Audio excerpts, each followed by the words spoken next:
La salle des serveurs bourdonnait au rythme régulier des ventilateurs de refroidissement et des lumières clignotantes. Je suis assise en tailleur sur le sol, mon ordinateur portable sur les genoux, exécutant des diagnostics sur l'infrastructure réseau qui maintenait le groupe financier du bois opérationnel. C'était mon coin du bâtiment, le sous-sol, l'endroit où les câbles serpentaient le long des dalles de plafond et où les générateurs de secours attendaient des urgences qui ne venaient presque jamais. Ma famille appelait ça « jouer avec les ordinateurs ». Moi, j'appelais ça « maintenir l'épine dorsale numérique d'une société d'investissement de 2,3 milliards d'euros ». À travers les murs minces, j'entendais des pas au-dessus. Les bureaux des dirigeants étaient juste au-dessus de moi. Le bureau de coin de mon père, la suite de vice-président de mon frère Benoît, le département de stratégie de ma sœur Chloé. Ils passaient leur journée dans des salles de conférence aux murs de verre, gérant des portefeuilles, courtisant des clients et prenant le genre de décisions qui figuraient dans les journaux financiers. Moi, je passais les miens à m'assurer que leurs ordinateurs fonctionnaient réellement. Élodie. La voix de Benoît crépita dans le système d'interphone que j'avais installé l'année dernière. Élodie, tu es là? J'ai appuyé sur le bouton de réponse. Oui. L'ordinateur de papa est encore bloqué. Tu peux venir le réparer? Je suis en pleine mise à jour du système. Ça peut attendre 20 minutes? Non. Il a un appel client dans 10 minutes. Monte. L'interphone a cliqué. J'ai sauvegardé mon travail, fermé mon ordinateur portable et me suis dirigé vers les escaliers. 5 étages plus haut, les ascenseurs étaient en maintenance, naturellement, car rien dans ce bâtiment ne fonctionnait correctement à moins que je ne l'entretienne personnellement. Le bureau de papa était exactement comme je m'en souvenais de mon enfance. Bois sombre, meubles en cuir, photographies encadrées de lui avec divers politiciens et chefs d'entreprise. Il était au téléphone quand je suis entrée, gesticulant impatiemment vers son ordinateur. J'ai contourné son bureau et regardé l'écran. Pas bloqué, juste affichant un message d'erreur parce qu'il avait essayé d'ouvrir un document qui nécessitait un logiciel qu'il avait désinstallé le mois dernier malgré mes avertissements. Je l'ai réparé en 40 secondes. C'est bon, ai-je dit. Il a hoché la tête sans me regarder, toujours concentré sur sa conversation téléphonique. Je suis sortie. Dans le couloir, j'ai failli entrer en collision avec Chloé. Oh, bien que tu sois là, dit-elle, me tendant sa tablette. Ce truc ne se synchronise pas avec mes emails. J'ai une présentation dans 1 heure. J'ai pris la tablette. Le problème était immédiatement évident. Elle avait désactivé la synchronisation cloud dans ses paramètres, probablement en essayant d'économiser la batterie. Réparer, ai-je dit, la lui rendant 30 secondes plus tard. Enfin. Ça fait 2 jours que je me bats avec ça. Elle s'éloignait déjà en tapant rapidement. Oh, et Élodie, la réunion des actionnaires est demain à 14 heures. Ne prévois aucune maintenance pendant ce temps. Nous avons besoin que tout fonctionne parfaitement. Je sais. J'ai envoyé le rappel la semaine dernière. Bien. Et peut-être habille-toi un peu plus chic demain. Nous aurons des personnes importantes dans le bâtiment. Elle a disparu au coin avant que je ne puisse répondre. Je me tenais dans le couloir vide, tenant mon ordinateur portable, vêtu du jean et du polo de l'entreprise qui constituait mon uniforme de travail. La réunion des actionnaires, n'est-ce pas? La réunion où ma famille présenterait son bilan annuel au conseil et discuterait de ses grands projets d'expansion. La réunion où ils mettraient en valeur leur expertise, leur vision et leur sens des affaires. La réunion où ils décideraient comment dépenser de l'argent qui ne leur appartenait pas réellement. Ce qu'ils ne savaient pas, ce que personne ne savait à part mon avocat et mon gestionnaire de patrimoine privé, c'est que je possédais 73% des actifs du groupe financier du bois. Pas l'entreprise elle-même, les actifs. Mon grand-père, Thomas Dubois, avait été un homme brillant et un père terrible. Il avait bâti le groupe financier du bois à partir de rien, le transformant en l'une des sociétés d'investissement les plus respectées du pays. Il avait aussi été contrôlant, manipulateur et convaincu que ses enfants étaient trop incompétents pour gérer de véritables richesses. Alors, il avait fait quelque chose d'inhabituel. Quand il est mort il y a 6 ans, il a laissé la structure de l'entreprise à ses enfants, mon père et ma tante Rebecca qui s'étaient retirés à Monaco et n'étaient jamais revenus. Ils ont eu l'entreprise, la marque, les relations clients, l'immeuble de bureau, mais le portefeuille d'investissement réel, les 500 millions d'euros d'actifs que la société gérait, il me l'a laissé, en totalité. Il y avait une lettre, bien sûr. Mon grand-père aimait les lettres. Celle-ci a été remise par son avocat le jour de mes 23 ans, 3 ans après sa mort. Élodie, commençait-elle. Si tu lis ceci, tu es maintenant la propriétaire légale du portefeuille du bois. Ton père aura passé les 3 dernières années à croire qu'il contrôle ses actifs. Il ne les contrôle pas. Il ne les a jamais contrôlés. La société gère le portefeuille en ton nom, mais tu en es la seule propriétaire. Tu peux choisir de garder cet arrangement privé, ou tu peux choisir de le révéler. La décision t'appartient. Je te fais confiance pour savoir quand le moment sera venu. Ton père est un gestionnaire compétent, mais un piètre propriétaire. Ton frère est ambitieux mais imprudent. Ta sœur est intelligente mais impatiente. Toi, cependant, tu as ce qui leur manque. Tu comprends que le vrai pouvoir vient de la compréhension du fonctionnement des systèmes, pas seulement de leur apparence. L'entreprise a besoin de quelqu'un qui voit la machinerie derrière le rideau. Je crois que cette personne, c'est toi.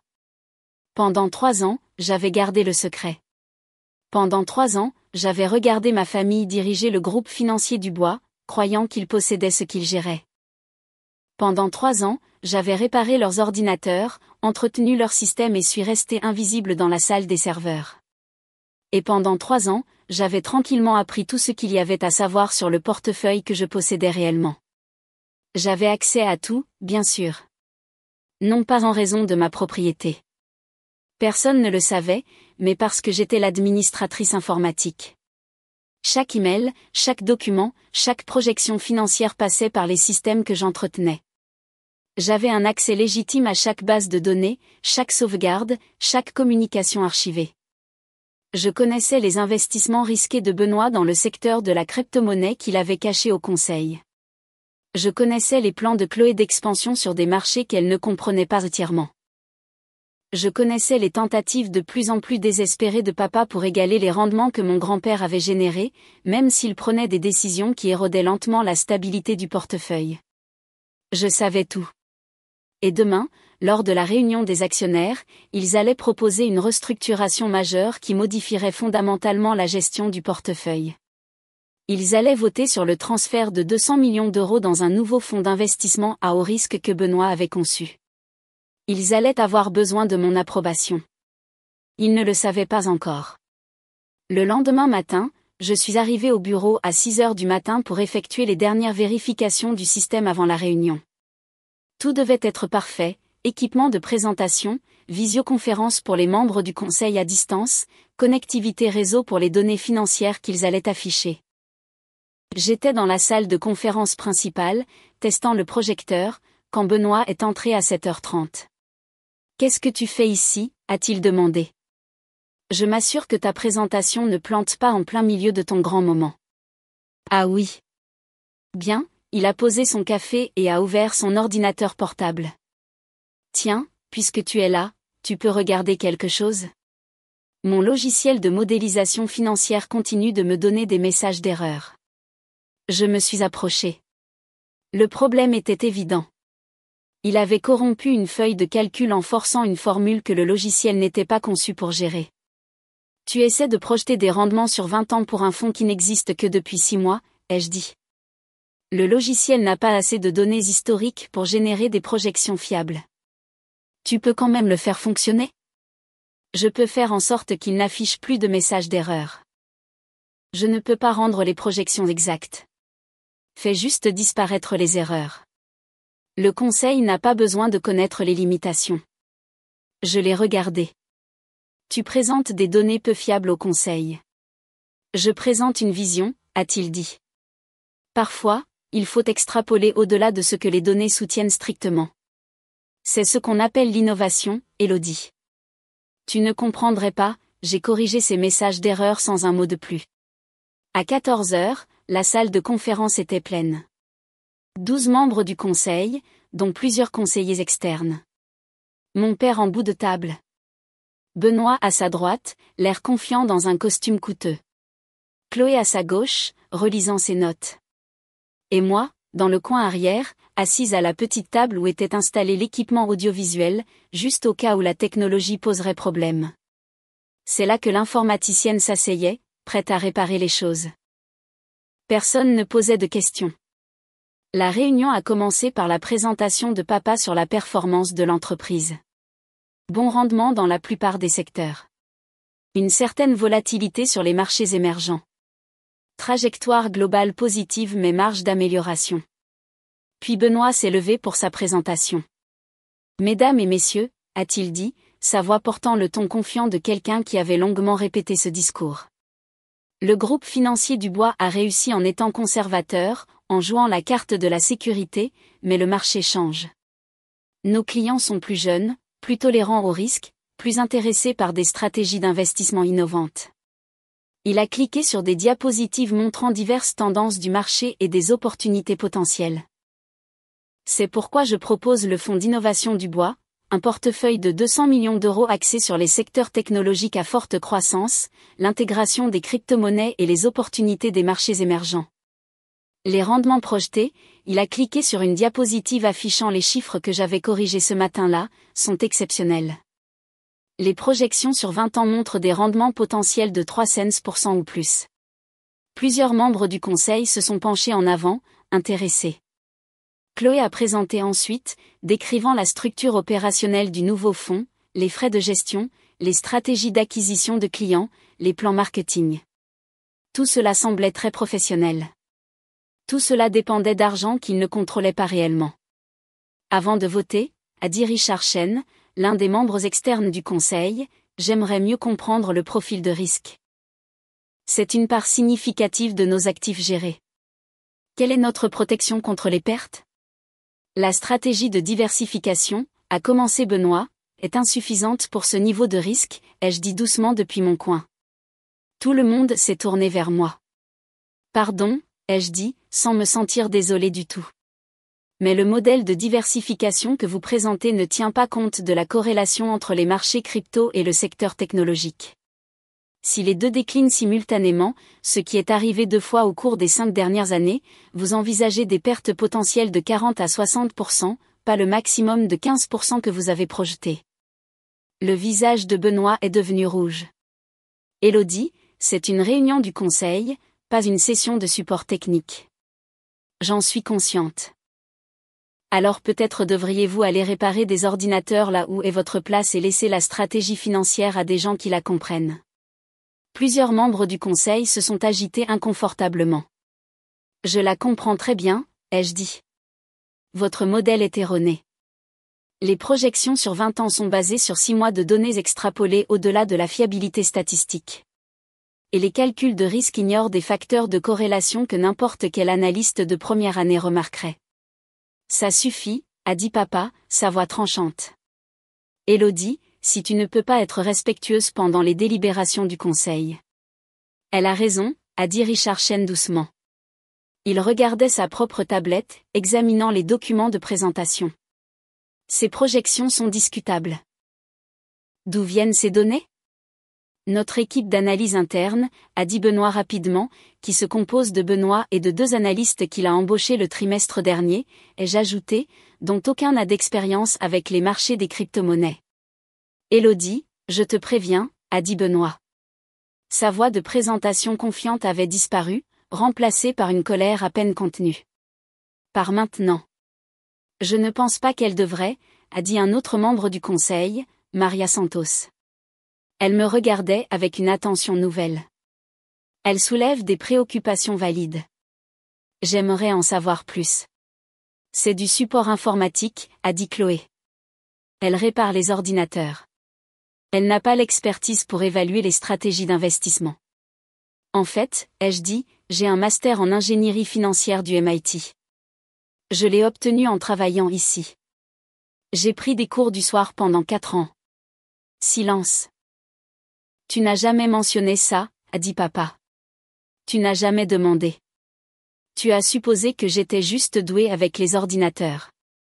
Mais tu travailles dans la salle des serveurs, a dit Benoît. Pourquoi aurais-tu un master en finance si tu voulais travailler là? Je n'ai jamais dit que je voulais travailler là. Vous aviez besoin de quelqu'un pour entretenir vos systèmes. J'étais disponible. Il m'a semblé utile de comprendre l'infrastructure technique des services financiers. Tout cela est très intéressant, a dit Benoît, sa voix dégoulinant de sarcasme, mais ça ne change rien au fait que tu n'es pas membre votant de ce conseil. Donc, bien que nous apprécions tes préoccupations, c'est une décision qui appartient aux véritables parties prenantes. À ce sujet, a dit une voix depuis l'encadrement de la porte. Tout le monde s'est tourné. Un homme d'une 60aine d'années se tenait à l'entrée, portant une mallette en cuir. Je l'ai reconnu immédiatement. Jacques Morin, associé principal chez Morin et Associés, le cabinet d'avocats qui avait représenté mon grand-père. Monsieur Dubois, a dit papa, se levant. Nous ne vous attendions pas. S'agit-il de la revue juridique trimestrielle? Non, monsieur Dubois.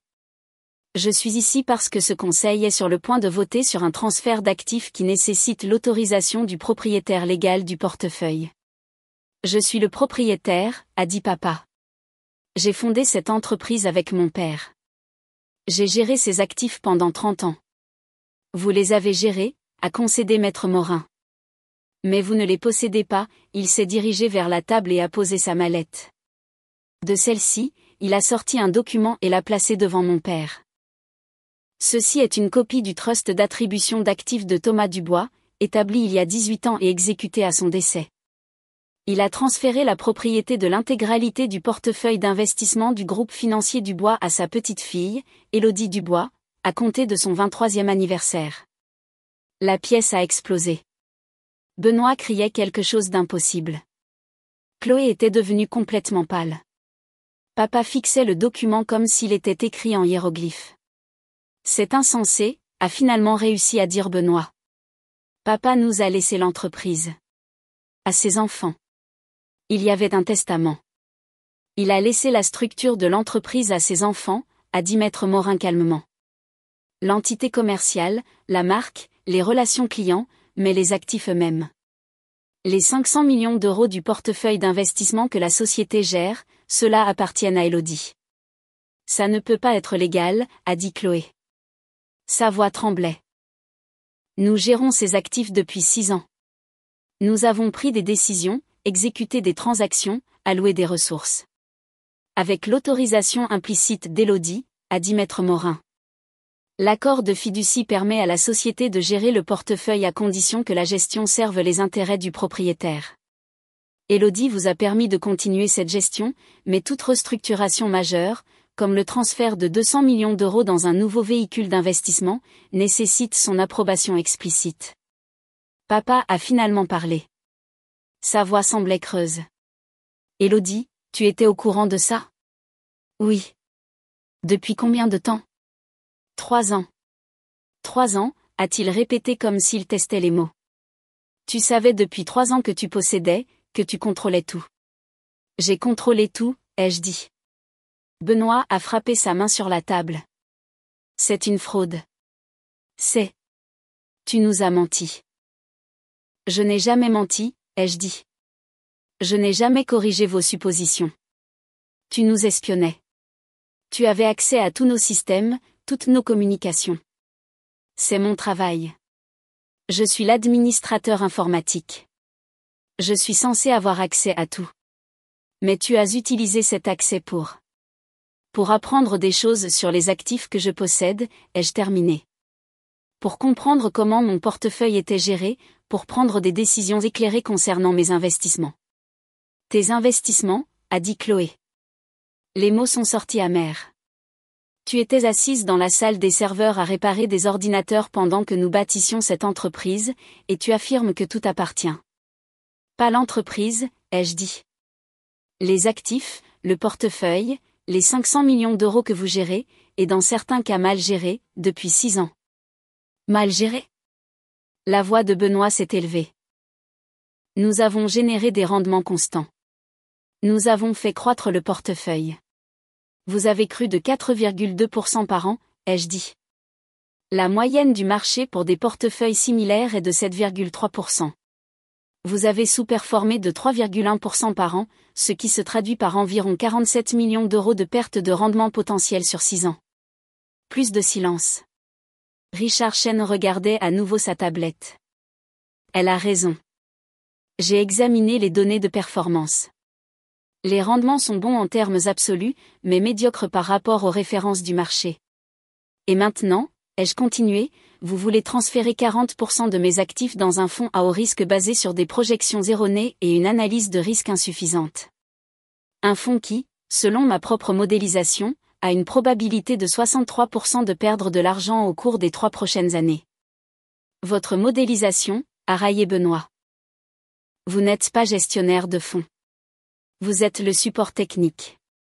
Je suis la propriétaire, ai-je dit. Et je rejette cette proposition. Vous ne pouvez pas juste. Oui, elle le peut, a dit Maître Morin. L'accord de fiducie est explicite. Toute restructuration majeure nécessite l'approbation du propriétaire. Élodie est la propriétaire. Elle refuse d'approuver la restructuration. Papa fixait toujours le document de fiducie. Thomas a fait ça. Mon père a fait ça. Il m'a laissé l'entreprise mais a donné les actifs à Élodie. Il voulait quelqu'un qui comprenne les systèmes, ai-je dit, pas seulement les systèmes financiers, tous les systèmes, comment les choses fonctionnent réellement, pas seulement comment elles semblent fonctionner. Et tu nous étudiais, a dit Chloé lentement, la compréhension apparaissant sur son visage, pendant 3 ans, apprenant tout, observant chaque décision que nous prenions. Oui, en faisant semblant d'être juste l'informaticienne. Je suis l'informaticienne. Je suis aussi la propriétaire. Je suis les deux. Benoît s'est levé brusquement. C'est insensé. Nous sommes pris en otage par la personne qui possède le portefeuille que vous essayez de restructurer, a terminé Maître Morin. Oui, Monsieur Dubois. C'est exactement ce qui se passe. Je n'accepterai pas ça, a dit Benoît. Je contesterai le trust. Je porterai ça en justice. Vous perdrez, a dit Maître Morin simplement. Thomas Dubois a fait examiner ce trust par 4 cabinets d'avocats distincts. Chaque défi possible a été anticipé et traité. Le trust est blindé. Alors nous voterons pour révoquer Élodie en tant que propriétaire, d'une manière ou d'une autre. Nous allons. Vous ne pouvez pas voter pour révoquer la propriété, a dit Richard Chen. Il lisait le document de fiducie, son expression désormais grave. La propriété n'est pas déterminée par des votes. Elle est déterminée par un titre légal. Et selon ceci, Élodie a un titre légal clair sur le portefeuille. Maria Santos s'est éclairci la gorge. Je pense que nous devons prendre du recul. Élodie, vous avez géré l'infrastructure informatique de l'entreprise pendant 3 ans tout en surveillant votre portefeuille. Quelles sont vos intentions maintenant ? Envisagez-vous de maintenir l'arrangement de gestion actuel ou prévoyez-vous d'apporter des changements ? Tout le monde m'a regardé. J'ai fermé lentement mon ordinateur portable et me suis levé. Je prévois d'apporter des changements significatifs, ai-je dit. À commencer par un audit complet de toutes les décisions d'investissement prises au cours des 6 dernières années. Je veux comprendre exactement comment mes actifs ont été déployés, quels rendements ont été générés et où nous avons sous-performé. Cela prendra des mois, a dit Chloé. Alors ça prendra des mois. L'audit commence la semaine prochaine. J'ai déjà engagé une société externe. Tu as déjà. La voix de papa s'est brisée. Tu planifiais ça. Je me préparais à la possibilité de devoir jouer un rôle plus actif. La proposition d'aujourd'hui a fait de cette possibilité une certitude. Qu'en est-il du fonds d'innovation, a demandé Benoît. Tu le tues complètement ? Je rejette la proposition telle que présentée. Si vous voulez la redessiner avec une modélisation des risques appropriés, des projections réalistes et une protection adéquate contre les pertes, j'examinerai une proposition révisée. Examiner, a répété Benoît, tu vas examiner notre proposition de gestion d'argent que nous gérons avec succès depuis 6 ans. Médiocrement, ai-je corrigé. Vous le gérez médiocrement et maintenant vous savez pourquoi je ne suis pas à l'aise avec le fait que vous transfériez 40% de mes actifs dans un fonds basé sur une analyse erronée. Richard Chen hochait la tête. Élodie, j'aimerais discuter de vos plans d'audit plus en détail. Si nous devons le faire, nous devons le faire correctement. D'accord. Mon équipe vous enverra le cadre préliminaire. Votre équipe, a dit Chloé, vous avez une équipe. J'en construis une depuis 2 ans, analyste financier, spécialiste de l'évaluation des risques, gestionnaire de portefeuille, tous travaillant indépendamment, se préparant à la possibilité que je doive prendre le contrôle direct. Tu as construit une organisation fantôme, a dit papa. Sa voix était plate. Tu planifiais de nous remplacer. Planifiez de vous soutenir ou de vous remplacer, selon que vous gériez mes actifs avec compétence. J'ai regardé Benoît. La proposition d'aujourd'hui a répondu à cette question. Maître Morin a consulté sa montre. J'ai un autre rendez-vous. Élodie, avez-vous besoin d'autre chose de ma part aujourd'hui? Non. Merci d'être venu. Il a hoché la tête et est parti. La pièce est devenue très silencieuse après son départ. Finalement, Maria Santos a parlé. Je propose de mettre de côté la proposition de fonds d'innovation en attendant une refonte et une analyse de risques supplémentaires. Tous en faveur. 7 mains se sont levées. La motion est adoptée. La séance est levée. Les gens ont commencé à rassembler leurs affaires. Plusieurs membres du conseil sortaient déjà leur téléphone, sans doute pour signaler ce développement à leurs propres entreprises et clients. Chloé s'est arrêtée près de ma chaise. Élodie, je ne sais pas quoi dire. Tu n'as rien à dire. J'aurais dû poser des questions sur ton diplôme, sur ce sur quoi tu travaillais. J'ai juste supposé que j'étais juste douée avec les ordinateurs. Je sais. Tout le monde l'a fait. Elle est partie. Benoît n'a rien dit.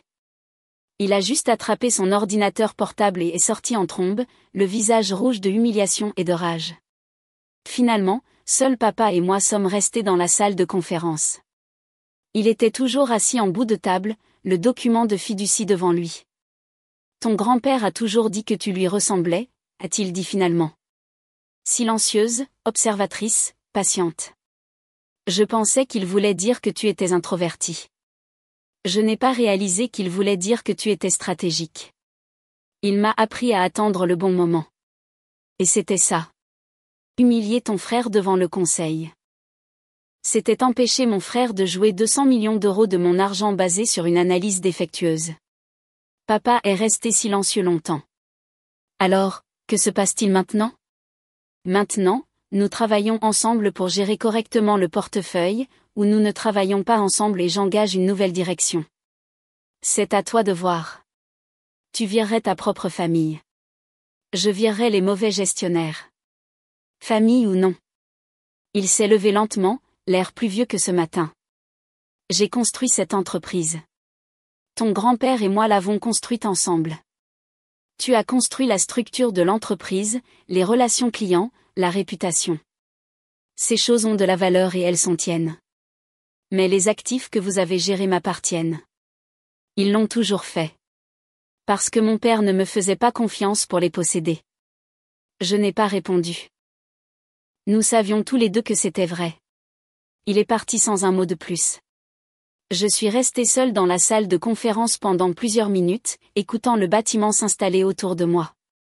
Le bourdonnement des systèmes de CVC, le son lointain des téléphones qui sonnent, les sons normaux d'une journée de travail qui continue. Mon téléphone a vibré. Un SMS de Richard Chen. Impressionnant.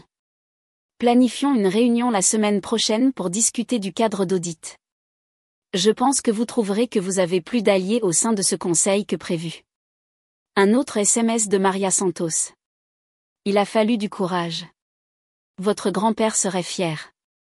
Et enfin, un de mon gestionnaire de patrimoine privé. Je viens de voir la nouvelle. Prêt à avancer quand vous le serez. J'ai rassemblé mon ordinateur portable et suis redescendu dans la salle des serveurs. Il y avait du travail à faire. Mise à jour du système, correctif de sécurité, l'entretien normal qui faisait tout fonctionner. Demain, je déménagerai à l'étage, dans un vrai bureau. Demain, je commencerai l'audit. Demain, je commencerai le processus de gestion réelle de mes actifs au lieu de simplement les surveiller. Mais ce soir, j'avais une dernière nuit dans la salle des serveurs. Une dernière nuit à être juste l'informaticienne. Une dernière nuit avant que tout ne change. Le lendemain matin, je suis arrivée au bureau et j'ai trouvé une note scotchée à la porte de la salle des serveurs. Élodie, veuillez venir à l'étage exécutif. Nous vous avons préparé un bureau. Jennifer, RH. J'ai monté les 5 étages et j'ai trouvé Jennifer qui m'attendait dans le couloir. Nous avons aménagé le bureau d'angle à cet étage, a-t-elle dit nerveusement. Il a des fenêtres, des meubles appropriés, tout ce dont vous devriez avoir besoin. M. Chen a appelé ce matin et a dit que vous prendriez un rôle plus actif dans la gestion. Merci, Jennifer. Aussi, Benoît et Chloé ont remis leur démission hier soir. J'ai arrêté de marcher. Les deux? Oui. Celle de Benoît était brève.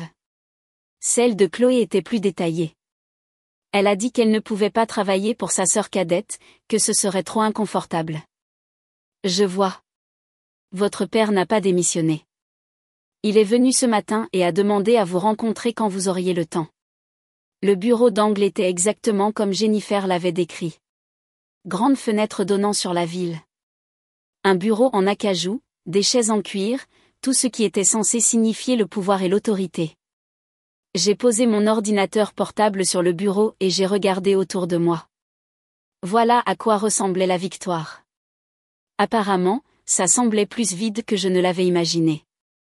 Mon téléphone a sonné. L'extension de papa. Élodie, a-t-il dit quand j'ai répondu, tu peux venir à mon bureau? Je l'ai trouvé assis à son bureau, regardant une photographie sur le mur. Elle le montrait, lui et mon grand-père, plus jeune, debout devant le bureau original du groupe financier du Bois, une petite vitrine qui était devenue le bâtiment que nous occupions maintenant. Benoît et Chloé ont démissionné, a-t-il dit sans préambule. J'ai entendu dire qu'ils étaient humiliés, en colère. Benoît parle à des avocats pour contester le trust, bien que je lui ai dit que c'était inutile. Maître Morin avait raison. C'est blindé. Je sais. Il s'est tourné vers moi. J'ai passé 30 ans à construire cette entreprise, à enseigner à ton frère et à ta sœur comment gérer l'argent, comment courtiser les clients, comment nouer des relations dans cette industrie. Et il s'avère que rien de tout cela n'a compté parce que les actifs n'ont jamais été miens au départ. L'entreprise est toujours tienne, ai-je dit. L'infrastructure, les relations clients, la marque, tout ça, c'est toi. Ce que tu as construit avec grand-père, ça a une valeur énorme. Une valeur qui dépend des actifs que vous contrôlez. Oui, il est resté silencieux un instant. Alors ton grand-père avait raison à mon sujet. Je suis un bon gestionnaire, mais un piètre propriétaire. Je suis trop prudent quand je devrais être audacieux et trop audacieux quand je devrais être prudent. J'ai laissé Benoît me pousser à faire des propositions que j'aurais dû remettre en question. J'ai laissé la confiance de Chloé l'emporter sur mes préoccupations. Tu as maintenu la stabilité de l'entreprise pendant 6 ans. Ce n'est pas rien. Ce n'est pas suffisant. Pas pour quelqu'un qui possède 500 millions d'euros d'actifs. Il m'a regardé directement. Qu'est-ce que tu attends de moi, Élodie? Tu veux que je reste? Que je démissionne? Que je passe à un rôle de conseiller? J'avais réfléchi à cette question toute la nuit. Je veux que tu fasses ce que tu fais le mieux, ai-je dit. Gérer les relations clients, maintenir la réputation de l'entreprise, faire en sorte que l'entreprise fonctionne sans accroc. Mais je fais venir de nouvelles personnes pour la gestion de portefeuille, des gens qui comprennent les marchés modernes et la modélisation des risques. Et le fonds d'innovation de Benoît est mortel que proposé. Mais je ne suis pas opposé à l'innovation. Je suis opposé à l'imprudence déguisée en innovation. Et moi? Où est ma place dans cette nouvelle structure? Tu es PDG du groupe financier du Bois. Cela ne change pas. Mais les décisions d'investissement pour mon portefeuille, celles-ci passent par moi maintenant et par l'équipe que je suis en train de construire. Alors je dirige l'entreprise, mais tu contrôles les actifs. Oui. Il a hoché la tête lentement. Le plan de ton grand-père. Garder la famille impliquée dans la gestion, mais s'assurer que les actifs sont protégés de nos erreurs. Quelque chose comme ça. Je déteste qu'il ait eu raison. La voix de papa ne portait aucune chaleur, juste une résignation fatiguée. Je déteste qu'il ait vu mes faiblesses si clairement qu'il a planifié autour d'elle-même après sa mort. Il t'aimait. Il ne te faisait juste pas confiance avec l'argent. Ces deux affirmations sont plus compatibles qu'elles ne devraient l'être. Il s'est levé et s'est dirigé vers la fenêtre, regardant la ville. Je resterai, a-t-il dit finalement. Si tu veux que je reste. Je suis bon dans ce que je fais, même si ce que je fais n'est pas ce que je pensais que c'était. Je veux que tu restes. Et Benoît et Chloé. S'ils peuvent accepter la nouvelle structure, ils sont les bienvenus pour revenir. S'ils ne peuvent pas, j'engagerai des remplaçants. Ils ne reviendront pas. Ils sont trop fiers, trop en colère. Il s'est tourné vers moi. Tu les as humiliés devant le conseil. Je les ai empêchés de perdre 200 millions d'euros. Ils se sont humiliés en présentant une proposition qu'ils n'avaient pas correctement analysée. Ce n'est pas ainsi qu'ils s'en souviendront. Je sais. Nous sommes restés silencieux un instant. Ton grand-père disait quelque chose, a dit papa. Il disait que la personne la plus puissante dans la pièce est généralement celle que tout le monde sous-estime. Je n'ai jamais compris ce qu'il voulait dire. Je pensais qu'il parlait d'humilité ou quelque chose comme ça. Il parlait d'asymétrie de l'information. Être sous-estimé signifie que les gens sont négligents autour de toi. Il révèle des choses qu'il ne révélerait pas à quelqu'un qu'il percevrait comme menaçant. Et tu utilises cet avantage depuis 3 ans. Oui. Assise dans la salle des serveurs à réparer nos ordinateurs, tout en apprenant. Oui. C'est terrifiant, Élodie.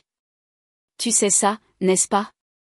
L'idée que quelqu'un ait tout surveillé, tout su, tout planifié, c'est vraiment troublant. Je ne planifiais pas de prendre le contrôle. Je me préparais à la possibilité de devoir intervenir. Il y a une différence. Vraiment? Parce que de là où je suis, on dirait que tu diriges cette entreprise depuis 3 ans en faisant semblant d'être juste le support technique. J'étais le support technique. J'étais aussi la propriétaire. Les deux choses étaient vraies. Papa a secoué lentement la tête. Ton grand-père t'a bien formé. Trop peut-être. Tu lui ressembles plus que je ne lui ai jamais ressemblé. C'est un compliment? Honnêtement, je ne sais pas, il est retourné à son bureau, a pris la photographie et l'a regardée longuement. J'enverrai un email au personnel cet après-midi, a-t-il dit, annonçant des changements organisationnels. Te présentant comme un membre actif de la direction. Les gens auront des questions. Laisse-les demander. Et le conseil. Richard Chen est déjà de la partie. Maria Santos aussi. Les autres suivront une fois qu'ils verront les résultats de l'audit. Tu es très confiante. Je suis très préparée. Il y a une différence. Il a presque souri. Les mots exacts de ton grand-père. Je l'ai laissé là, tenant la photographie, regardant une image d'un passé plus compliqué que quiconque ne l'avait réalisé. L'audit a duré 4 mois. Pendant ce temps, j'ai embauché 6 nouveaux analystes, 2 gestionnaires de portefeuille et un directeur des risques. J'ai déménagé définitivement dans le bureau d'angle et j'ai passé mes journées à examiner les stratégies d'investissement, les modèles de risque et les projections de marché. J'ai aussi passé du temps dans la salle des serveurs. Les vieilles habitudes étaient difficiles à perdre, et de plus, le nouveau directeur informatique que j'avais embauché avait besoin de formation sur nos systèmes. Benoît n'est jamais revenu. J'ai appris par Chloé qu'il avait pris un poste dans une entreprise concurrente où il a immédiatement commencé à élaborer des plans pour débaucher les clients de Dubois. Sa proposition de fonds d'innovation a également été rejetée là-bas. Chloé est revenue après 2 mois. Elle s'est excusée avec raideur, a dit qu'elle avait été peu professionnelle et a demandé s'il y avait encore une place pour elle. Je l'ai mise en charge des relations clients où son intelligence et ses compétences relationnelles pouvaient être utiles sans lui donner le contrôle des décisions d'investissement. Papa est resté, gérant les opérations de l'entreprise et acceptant lentement son nouveau rôle. Nous nous rencontrions chaque semaine pour examiner les performances et la stratégie. Les réunions étaient professionnelles et de plus en plus productives, bien qu'elles n'aient jamais tout à fait perdu leur tension sous-jacente. Les résultats de l'audit ont confirmé ce que je soupçonnais, des performances médiocres, plusieurs positions à haut risque qui n'étaient pas correctement couvertes et une tendance générale à suivre les tendances du marché plutôt qu'à les anticiper. Nous avons corrigé cela. En 6 mois, le portefeuille a été restructuré, correctement diversifié et générait des rendements qui dépassaient les références du marché pour la première fois depuis des années. En 1 an, le portefeuille de 500 millions d'euros était passé à 547 millions d'euros. Les gens ont commencé à poser des questions sur la transformation. Les revues sectorielles voulaient des interviews. Les concurrents voulaient savoir ce qui avait changé. La réponse était simple. Quelqu'un qui comprenait les systèmes avait commencé à les gérer. 1 an après la réunion des actionnaires, j'étais dans mon bureau, examinant les résultats trimestriels, quand papa a frappé à ma porte. « Tu as 1 minute ?» a-t-il demandé. « Bien sûr. » Il s'est assis en face de moi, l'air plus détendu que je ne l'avais vu depuis des mois. « Je viens de raccrocher avec Richard Chen », a-t-il dit. Il voulait que je te dise que le conseil est unanimement impressionné par la performance du portefeuille. Il propose d'étendre ton autorité pour inclure la supervision des investissements opérationnels de l'entreprise également. Pas seulement mon portefeuille personnel ? Pas seulement ton portefeuille personnel. Ils veulent que tu gères tous les investissements du groupe financier du Bois, les actifs de l'entreprise, les portefeuilles clients, tout. C'est une expansion significative. Ça l'est. Cela signifie également que tu contrôlerais effectivement toute l'entreprise, pas seulement les actifs de ton grand-père. Qu'en penses-tu ? Il a examiné la question attentivement. Il y a 6 mois, j'aurais détesté ça. Vu cela comme l'humiliation finale. La preuve que j'avais échoué dans tout ce que mon père avait bâti. Et maintenant, je vois quelqu'un qui fait ce qui doit être fait. Quelqu'un qui rend l'entreprise plus forte, plus stable, plus prospère que je n'ai jamais réussi à le faire. Il a fait une pause. Ton grand-père a vu quelque chose en toi que j'ai manqué. Je suis content qu'il l'ait fait. Élodie, laisse-moi finir. Je ne suis pas bon à ça, mais je dois le dire. Je suis désolé de t'avoir traité comme si tu ne comptais pas. D'avoir supposé que tu avais échoué simplement parce que tu ne suivais pas le chemin que j'attendais. De ne pas avoir vu de quoi tu étais capable avant que tu ne me forces à le voir. Merci. Ton grand-père serait fier. Moi, je suis fière, même si j'ai aussi un peu peur de toi. J'ai souri. Tu devrais. Je sais où tous les cadavres sont enterrés. Parce que tu as accès à tous nos emails. Parce que j'ai accès à tout. Il s'est levé pour partir, puis s'est arrêté à la porte. Ton frère m'a appelé hier soir. Il a du mal dans sa nouvelle entreprise. Il a du mal à faire en sorte que les clients le prennent au sérieux. Il voulait des conseils. Qu'est-ce que tu lui as dit ? Je lui ai dit d'être patient, d'apprendre, de comprendre que le vrai pouvoir ne s'annonce pas. Il attend. Papa m'a regardé. Le conseil de ton grand-père semblait approprié. Après son départ, je suis restée assise à mon bureau et j'ai regardé la ville. 3 ans dans la salle des serveurs, 1 an dans le bureau d'angle, et finalement tout était exactement là où il devait être. Mon téléphone a vibré. Un message du nouveau DSI. Audit de l'infrastructure réseau terminé. Tout fonctionne parfaitement, presque comme si quelqu'un avait passé des années à l'entretenir correctement. J'ai souri et j'ai tapé en réponse. Les vieilles habitudes ont la vie dure. Puis j'ai ouvert les rapports trimestriels et je me suis remise au travail, car c'est ce que font les propriétaires. Ils comprennent les systèmes. Ils maintiennent l'infrastructure. Ils attendent le bon moment. Et quand ce moment arrive, ils sont prêts.